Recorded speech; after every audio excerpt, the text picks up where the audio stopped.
For all those eagerly waiting for the revival series of Who's the Boss, we have some exciting news for you. Alyssa Milano has recently told the press that the script for the highly awaited TV show has finally been submitted. The actress was super excited and told the press that she was just waiting to hear back if the series was officially good to go. She promised to keep us posted, so let's hear it. First up, what's the big news about Who's the Boss? Well, there are no spoilers here. It's a home run because Alyssa Milano and Tony Danza have finally announced that their revival series is pretty much just about to hit your television screen. Well, it was your idea.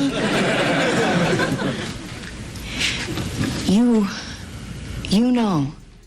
Who's the Boss fans have loved Danza's daughter Samantha from the old 80s well-loved TV show. She's now excitedly told us that the sequel is in development in Amazon's Freevee. The script is awaiting approval, but who could possibly reject that goldmine? When Milano was visiting The View this week, she dropped the news for the first time. Apparently, they dropped the script at Freevee just the week before. Freevee is the network that has decided to pick up the revival series. Your favorite sequel is almost around the corner because Milano mentioned that they are just waiting for the green light and they're good to start shooting. Next up, we'll give you all the details about the sequel. This much-awaited series was last on TV screens back in 1984 till 1992. We all loved the father-daughter duo and their adventures as they moved from Brooklyn, New York to Fairfield, Connecticut. It was quite the transition for the little family when Tony went from a famous baseball player to a housekeeper working for Angela Bowers. All sorts of fun characters were thrown into the show with fantastic performances by Danny Pintoro, who plays Angela's son, Jonathan, and Katherine Hellman playing the feisty mom, Mona. Who wouldn't want to see a sequel for this heartwarming oldie series? We, for one, were over the moon when it was announced over the summer that Who's the Boss sequel would be executive produced by Norman Lear, Mike Royce, and Bridget Munoz-Leibowitz. You might remember the good old One Day at a Time. Mike Royce and Bridget Munoz-Leibowitz were actually executive producers for that show. This means that we can trust that our beloved sequel is in good hands. The revival series will focus on the relationship between Tony and Samantha, who is now a single mother. It's kinda sad that Light and Pintoro are sure about their decision to not return to the series for its revival. Even more tragically, Hellman passed away in 2019 before the revival was announced. Coming to the cast comments on the news of the revival. Milano has been our main source of information in this journey following news about the sequel. She has delivered on every count. Aside from keeping us informed about all the updates, she's been leaving us fun comments to keep us excited. She's spoken about her excitement to bring back the beloved show in a tweet back in 2020. According to her, it's the perfect time to bring back the characters all of us have missed so much. She's super pumped to share the stories of how far our characters have come. So happy, the actress said. So far, only Milano's taken to the internet with her comments. We're eagerly waiting for more sneak peeks about the show from the rest of the cast. Up next, let's catch up with the beloved cast 30 years later. Can you believe that it's been 30 years since we last said goodbye to the cast of Who's the Boss? We all had our share of laughter, life lessons, and romance from the immortal TV show. Tony Danza, Judith Light, and the wonderfully close cast all made a place in our hearts that isn't going anywhere anytime soon. Who else would we start this list with if not Tony Danza? Danza charmed us all with his role of an MLB star, gone live-in housekeeper. He was a fancy Brooklynite who ended up taking a job as a house manager in Connecticut so he could move in with his daughter Samantha. Although he's now approached the ripe old age of 71, at his prime he was a 4-time Golden Globe Award nominee during the 8-season run. Who doesn't know his name? He was the talk of the town at 30 and still is at 71. If you're younger than 30, you may even know him from his short stints on Hudson Street, Family Law, and The Good Cop. 30 years later, America's superstar is now a former boxer who got divorced twice. He has 3 grown children and seems to be doing quite okay. Turning to our favorite female lead from the 80s, Judith Light. Light was all the hype back in the 80s. She formerly starred on One Life to Live and also played the role of the successful executive and single mom on Who's the Boss. She was busy raising her daughter, Angela Bauer, when she finally fell to Tony's charms over the course of the series. Her journey navigating single parenthood and career shifts were heartwarming for the viewers to watch. Our leading lady is now 73, and she's not been laying low. After Who's the Boss, she went on to star in Dallas, Doubt, Law & Order, Transparent, and even American Crime Story. The famous actress is now married to Robert Desiderio. The couple tied the knot all the way back in 1985 and have stayed strong until now. Next, we'll look at Alyssa Milano's career. She's been on everyone's everyone's radar lately with her sneaky tweets about the sequel. Playing the role of Tony's daughter Samantha was pretty much Milano's first time in Hollywood. On the show, she grew up, went to college, and got married, all under her protective dad's watchful eye. This role helped her launch herself as a successful actress with a massive career. She's been cast in lots of TV movies and feature films. You couldn't change the channel without seeing her on your screen back in the 90s. Her stint in Melrose Place is still a pretty memorable one. Milano is now 49 years old with 2 kids. She married her agent David Bugliari and have a happy life together. Her career's definitely had its highlights. Her roles in Charmed and Mistresses have been pretty important politically. She's been a very important voice for the Me Too movement as well. We love to see her thrive. Good job, Samantha. Time to talk about little Danny Pinturo, who's now all grown up. Our sweet little boy is now hitting the age of 46. He's not been on the TV screens a lot, but we've seen him in a couple of episodes on As the World Turns, before he joined the cast of Who's the Boss. He played the adorable role of Angela's little son, Jonathan. We recently got the chance to see the 46-year-old in a reality series in 2020. It's been rightfully named The Quarantine Bunch. Will you be giving it a watch to see a glimpse of the grown-up Jonathan, turning to Angela's feisty mom, Mona? Katherine Hellman graced our TV screens as Angela's fabulous, but slightly reckless mother. She definitely made us laugh till our sides hurt. Her storyline gave the show one of its few romance plots other than Tony and Angela's gripping and nail-biting tension. Hellman's been a very successful actress with 2 Emmy nominations and a Tony nomination under her belt. From her early stage work, she jumped to TV in Soap and Who's the Boss. Since then, she's been in Coach, Everybody Loves Raymond, and the Cars movies. Her fame and success make the tragic news of her death equally hard to digest. The actress passed away in 2019 at the age of 89 due to some complications she suffered from Alzheimer's disease. Finally, when did we last see the squad together? In 2016, fans of Who's the Boss got the rare opportunity to see the stars in a single frame. Tony Danza, Alyssa Milano, and Danny Pinturo all showed up for an interview with Entertainment Weekly and got pictured together. The lucky occasion happened at Danza's cabaret show in Los Angeles. The cast has always been super tight-knit, so it wasn't surprising that they showed up to support their castmate. This picture is quite literally the first time the group has been caught together in a frame in 30 years. Rhoda Gemignani, who played Danza's mom, teased the fans with her cheeky quote, "Getting closer, if you know what I mean." We think she was hinting at the revival series, and we were right. Soon after this picture, we got the brilliant news about the sequel. Gemignani was super sweet and even called on her audience to go see Tony's show at the Catalina Jazz Club. According to the actress, it was so good. Talks of the sequel have been in the air since 2020, but Milano's announcement has been the first piece of concrete news we've had. It had us on our toes because if the sequel is anything close to the original, we've got another hit on our hands. That's a wrap for this video. Were you surprised at how far the cast of Who's the Boss has come in 30 years? Are you feeling nostalgic and ready for a rewatch like us? Let us know by leaving a comment below. Do like and subscribe so you can catch our next video. See you then!